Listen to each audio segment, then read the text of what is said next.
নবীকে সালাম দিতেছে, হুর গেলমান ফেরেশতারা দাঁড়ায় না বৈশা। আপনারা দিবেন দাঁড়ায় না বৈশা? কিছু পাবলিক আছে না বইয়া থাকে, হ্যাঁ? জাতীয় সঙ্গীত গাও, আমি গালি দিব না, জাতীয় সঙ্গীত গাও, দাঁড়ায় না বৈশা।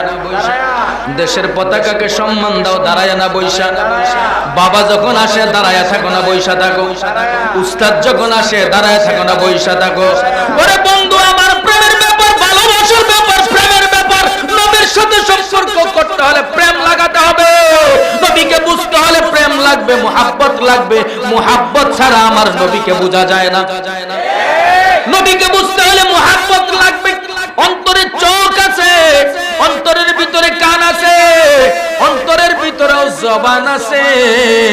ওই জবান, ওই কান, ওই চোখ যদি খুলতে পারো, ওই জবান, ওই কান দিয়া যখন আমার নবীর শানে গাইবা, আমার নবীজিকে যখন সালাম দিতে যাইবা, তোমার অন্তর ডাক দিয়া বলবে, মায়ের জন্য দাঁড়াইতে পারি, বাবার জন্য দাঁড়াইতে পারি, দেশের জাতীয় সঙ্গীতের জন্য যদি দাঁড়াইতে পারি, দেশের পতাকার জন্য যদি দাঁড়াইতে পারি, আমার উস্তাদের জন্য যদি দাঁড়াইতে পারি, শ্বশুর আসলে যদি দাঁড়াইতে পারি, যার জন্য আল্লাহ কুল কায়নাত বানাইলেন, ওই নবীকে সালাম দিব বৈশা নয়। এটা বেয়াদবি, বেয়াদবি, বেয়াদবি।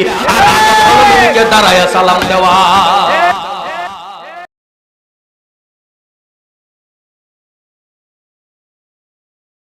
নবীজি নূর হইয়া আসলেন মানব সুরতে,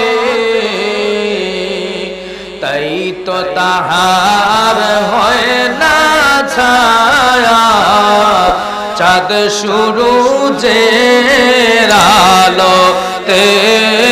আল্লাহুম্মা মুহাব্বতে, মাশাআল্লাহ। মাওলানা মুহাম্মদ ওয়া আলা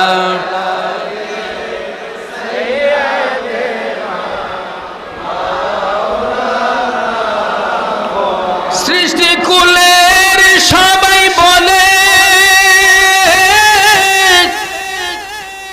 আজ আমাদের ঈদের দিন। সৃষ্টিকুলে সবাই বলে। মা মেনা জিজ্ঞাসা করেন, ও জান্নাতি চারজন মহিলা, তোমাদেরকে দেখতে খেজুর গাছের মতো লম্বা দেখা যায়। হাওয়া, মরিয়ম, আসিয়া, হাজারা কয়জন হলো? কথা বলতে হবে, কয়জন? আমার আম্মা জানা আমেনা ডাক দিয়ে বলেন, আমি চারজন মহিলাকে আমার ঘরের ভিতরে দেখতে পাচ্ছি। আমার ভিতরে ভয় কাজ করছিল। যেই দিন আমার নূরের নবী নূরে মুহাম্মদ এই জমিনের মধ্যে তাশরীফ আনবেন, আমি আমেনার ঘরের মধ্যে আমি একা ছিলাম। আমার স্বামী 6 মাস যখন আমার গর্ভ হয়, ওই সময় খাজা আব্দুল্লাহ দুনিয়া থেকে বিদায় নিয়ে চলে গেছেন। আমি আমেনার ভিতরে ভয় কাজ করতেছি। আমি দেখলাম আমি আমেনার সামনে একটা সাদা রঙের পাখি কই থেকে যেন উড়াল দিয়ে আসলো। ওই পাখিটা সাদা রঙের ডানা দিয়ে আমার শরীরের মধ্যে মালিশ করে দিল। আমি আমেনার ভয় কেটে গেল। সুবহানাল্লাহ বলি। সাথে সাথে আমার ভয় দূর হয়ে গেল। এবার আমি আমেনা দেখতে পাইলাম আমার চোখের সামনে চারজন খেজুর গাছের মতো লম্বা লম্বা চারজন মহিলা, আব্দে মন্নাফের সন্তানদের মতো, আব্দে মন্নাফের কন্যাদের মতো খেজুর গাছের মতো লম্বা লম্বা চারজন মহিলা দেখা যায় আমার চারপাশে বসে আছে। আমি জিজ্ঞাসা করলাম, আপনারা কারা? আপনাদেরকে তো আমি কোনোদিন দেখি নাই, আপনাদেরকে তো আমি চিনি না। এবার চারজন মহিলা ডাক দিয়া বলেন, হযরতে আদম আলাইহিস সালামের স্ত্রী আমাদের মা আমেনাকে জবাব দিলেন, মা হাওয়া বললেন, আমেনা রে, তোমার গর্ভে যে নূরের নবী আগমন করবেন, উনার সুস্বাগতম, আহলান সাহলান, উনার মিলাদুন নবীতে তোমাকে সহযোগিতা করার জন্য আমার আল্লাহ রাব্বুল আলামিন আমি হাওয়া সহ চারজনকে তোমার গোলামির জন্য মক্কায় পাঠিয়ে দিয়েছে। ওই মিয়া, আপনার আম্মার ঘরে যখন আপনি আসছিলেন, জান্নাত থেকে আইছিল কেউ? হ্যাঁ, বুঝ যাবেন, কিন্তু আইছিল। আফসোস, আফসোস, আফসোস। কবে বুঝবো আমরা মরলে কবরে গেলে পরে বাদাম যখন চলবো তখন বুঝবো কবে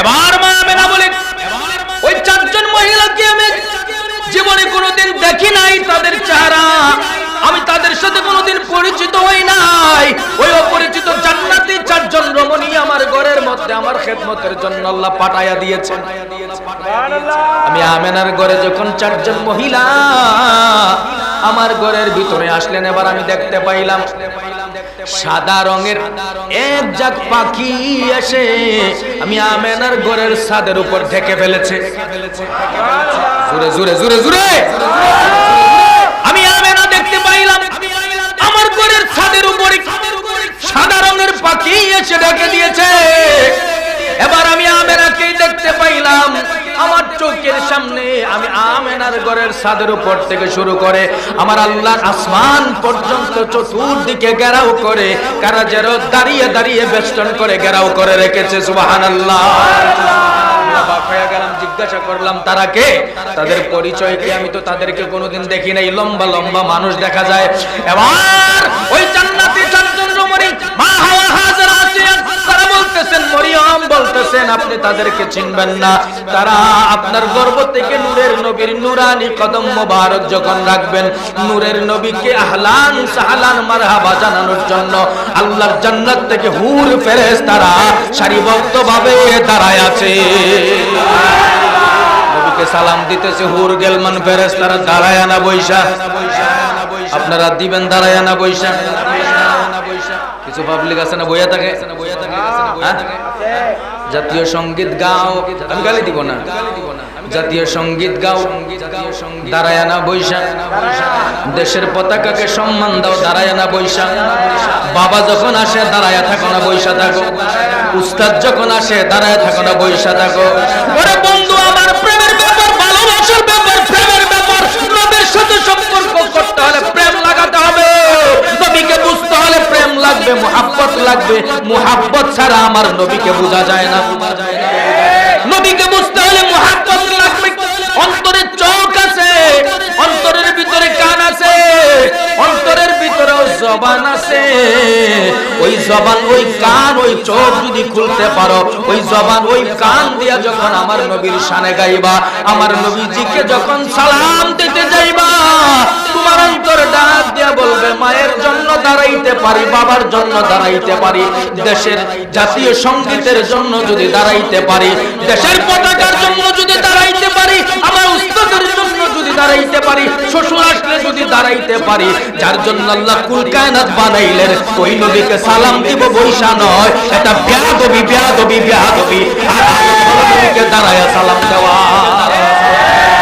এটাই আদব এটা কি আদব এটা মা আমেনা বলেন আমি দেখলাম আসমান পর্যন্ত সারিবদ্ধভাবে দাঁড়ায়া দাঁড়ায়া তারা যেন গুনগুন গুনগুন করে কি পড়তেছে হুজুর কই পাইলেন এই কথাগুলি কিতাব সহ সাথে নিয়ে আসছি দলিল দেওয়ার জন্য আমার আল্লামা জালালউদ্দিন সুয়ুতী রাহমাতুল্লাহ আলাইহি কিতাব আখবারুল আখয়ার নামক কিতাবের মধ্যে আছে আবার ফি মাউলুদিন নবী সাল্লাল্লাহু আলাইহি ওয়াসাল্লাম কিতাবের মধ্যে আছে ওই দিকে যাবেন এবার আমেনা বলেন আমি দেখতে পাইলাম আসমানের ভিতরে সাদা সাদা লম্বা লম্বা মানুষগুলি দাঁড়ায় আছে ওরে বন্ধু আমার এমন অবস্থায় সুবে কাজিম চলতেছে সুবে কাজিম মানে তাহাজ্জুদের সময় চলতেছে ওই তাহাজ্জুদের সময় যখন হয়ে গেল সুবে কাজিম যখন হয়ে গেল আমার ব্যথা আরম্ভ হয়ে গেল সুবহানাল্লাহ কোন আশ্চর্যের বিষয় হলো আমার গর্ভের ভিতরে আমার সন্তান 9 মাস ছিলেন কয় মাস 9 মাস ছিলেন আপনি আমি আমার মায়ের গর্ভ থেকে আসছে কি আসছে না আমাদের মায়ের পেটটা বড় হয়ে গেছে আমার মারাতে ঘুমাইতে পারে নাই দিনের বেলা খাইতে পারে না হঠাৎ হাঁটু দিয়া গুতা মেরেছে পা দিয়া লাথি মেরেছে আম্মা জানাবেন বলেন দুনিয়ার নারীদের মতো আমার পেটটা বুঝায় হয় নাই দুনিয়ার নারীদের মতো আমার পেট বুঝায় হয় নাই বড় হয় নাই দুনিয়ার নারীদের মতো আমি কষ্ট পাই নাই কিন্তু আমি আমেনার সময় একটু আশ্চর্যের বিষয় হলো, আমি আমেনা রাতের বেলায় যখন আমি আমার পেটের দিকে তাকাইতাম, আমি দেখতাম আমি আমেনার পেটের ভিতরে লাইট জ্বলে।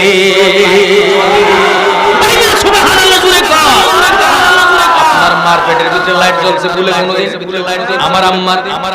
আমার মা নাই, ভুলেও কোনোদিন লাইট জ্বলে নাই। আমার মা আমেনা বলেন আমার পেটের ভিতরে লাইট জ্বলে, শুধু তাই না, জীবনে কোনোদিন হরিণ এবং বাঘ একসাথে দেখি নাই। আমি আমেনা গেলাম পানি আনার জন্য, দেখলাম একটা বাঘ আমার দিকে দৌড়ে আসছে, ভয় পেয়ে গেলাম। কে যেন দৃশ্য থেকে বললাম না রে ভয় পাস না, ভয়ের কোনো কারণ নাই, দেখ ভাগ তোর সাথে কি আচরণ করে। আমেনা বলেন আমি দেখলাম বাঘটা দৌড়ে আইসা আমি আমেনার কদমের মধ্যে ঠুটকা লাগায়া দিল।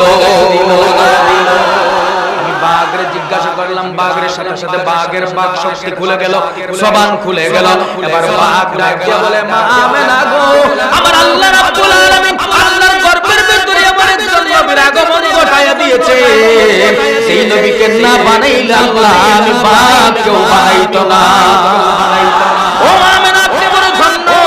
এবার আল্লাহ বলে দেখলাম আর একটা হরিণী দৌড়ে এসে আমার কদমের মধ্যে চুমা দিয়ে যায়। হরিণীর জবানের কথা একই জবান। এবার দেখলাম হরিণ আর বাঘের সাথে আমার সামনে থেকে বন্ধুত্বর মধ্যে মিলিত হইয়া আস্তে আস্তে জঙ্গলার দিকে যাইতেছে। আমার মা কি সমান? বন্ধুরি আমার আজকে আপনারা মাহফিল দিয়েছেন মিলাদুন নবী সাল্লাল্লাহু আলাইহি ওয়াসাল্লাম। ঈদ মানে খুশি, আমার আগে হুজুর বুঝাই গেছে। ঈদ মানে খুশি, আনন্দ, উল্লাস। মিলাদ মানে জন্ম।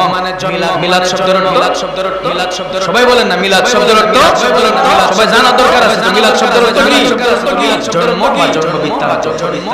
মৌলুদ থেকে মিলাদ, মৌলুদ থেকে মিলাদ। মিলাদ শব্দের অর্থ আমরা কি পাইলাম? জন্ম। মিলাদুন নবী, নবী মানে নবীর জন্ম, নবী মানে নবীর জন্ম। মিলাদুন নবীর জন্ম। এবার ঈদ মানে খুশি, মিলাদ মানে জন্ম, নবী মানে নবী, তিনটার একসাথে মিলাইলাম। ঈদ মিলাদুন নবী, নবীর জন্মে খুশি, নবীর জন্মে খুশি, নবীর জন্মে ঈদ, নবীর জন্মে আনন্দ। আচ্ছা নবীর জন্মে কি আপনারা খুশি না? নবীর জন্মে কি আপনারা কথা বলেন খুশি না? আসমান, জমিন, গাছপালা, ফেরেশতা, আরশ, কুরসি, লৌহ, কলম, জিন, ইনসান, জান্নাত, জাহান্নাম, সবাই খুশি। বেজার কে? সবাই খুশি। বেজার এই যে আগের হুজুর বলে গেছে কে বেজার। এবার বন্ধু ঈদ মিলাদুন নবী শব্দের অর্থ আমরা পাইলাম আমার নবীর আগমনে খুশি হওয়া, আমার নবীর জন্মে খুশি হওয়া। নবীর জন্মে সহজ ভাষায় বোঝায় আপনার সন্তানের জন্মদিন, আপনার মেয়ের জন্মদিন, আপনার ছেলের জন্মদিন, আপনার ভাগিনার জন্মদিন, জন্মদিনে আপনারা লাইটিং করেন কি করেন না, কি করেন ঘরটাকে সাজান কি সাজান না, আবার কেকও কাটেন।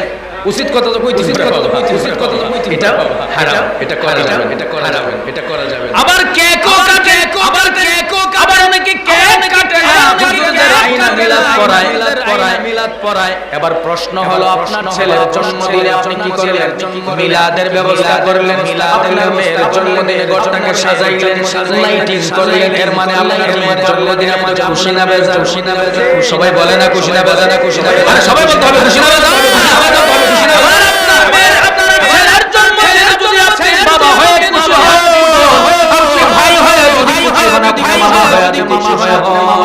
আপনার ছেলের জন্মদিনে খুশি, আর আমার নবীর জন্মদিনে আপনি বেজার। আপনি মুসলমান। সবাই বলতে হবে মুসলমান না, মুসলমান নবীর জন্মদিনে নবীর আগমনে খুশি হবে না বেজার হবে? খুশি হবে কারা?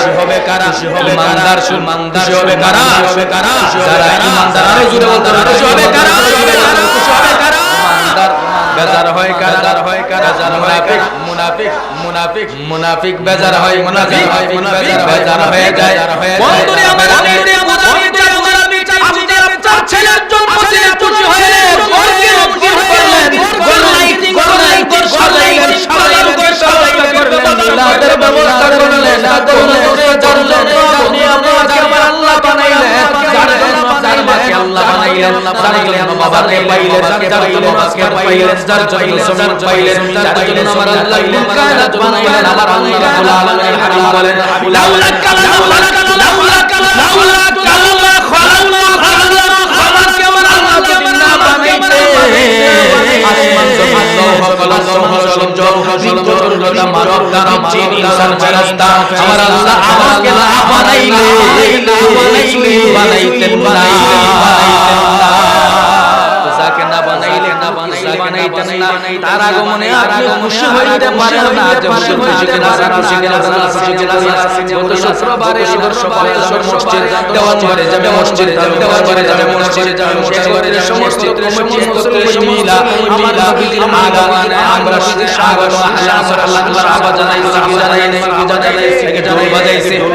ঢোল বাজাইছে গান গাইছি মহিলারা নাচ হালাল না হারাম জায়েজ না জায়েজ আপনা গুনাহ আগমনে জুলুস করলে সওয়াব হয় না গুনাহ হয় না বিনা আগমনে খুশি হইলে আল্লাহ আগমনে খুশি হয় না আপনারা খুশি হন কি হন না বন্ধুরে আমার যদি খুশি হন খুশি হন নিজের ঈমানদার দাবি করো ওই দিন আমার আল্লাহ রাব্বুল আলামিন ইউনূসের 58 নম্বর আয়াত কত নম্বর আয়াত মনে রাখবেন আয়াতগুলি আল্লাহ বলেন বিফাদলিল্লাহি ওয়া বিরহমাতিহি আল্লাহ বলে দিন লিল্লাহি আমি আল্লাহর ফজল মুফাসসিরিন কেরাম বলেছেন কোরআন হয়েছে আবার নবীকে পূজার হয়েছে আমার ফজল কার জন্য হয়েছে আমার নবী বিফাদলিল্লাহি ওয়া বিরহমাতিহি রহমাতিহি ফজল পাওয়ার পরে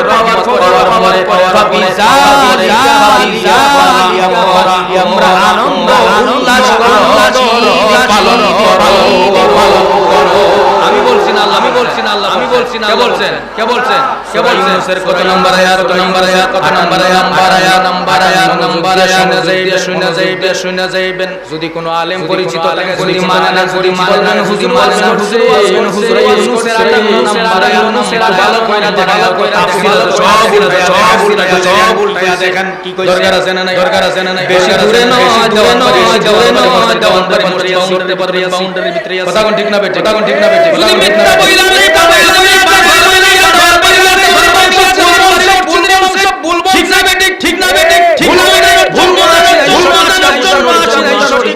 বাতিল প্রতিষ্ঠিত বাতিল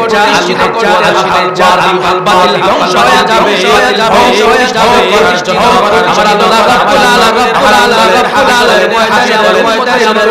আমরা দল হবে কয়টা ভাল লাগে না দেওয়ানবাড়ি মসজিদে মুসল্লি যারা কয়েকজন আমি দেখতে পাচ্ছি এরা কিন্তু মাশাআল্লাহ আমার সাথে কথা আলোচনার ভিতরে কথা না কইলে ভালো লাগে আলোচনা ভালো লাগে বন্ধুরি আমার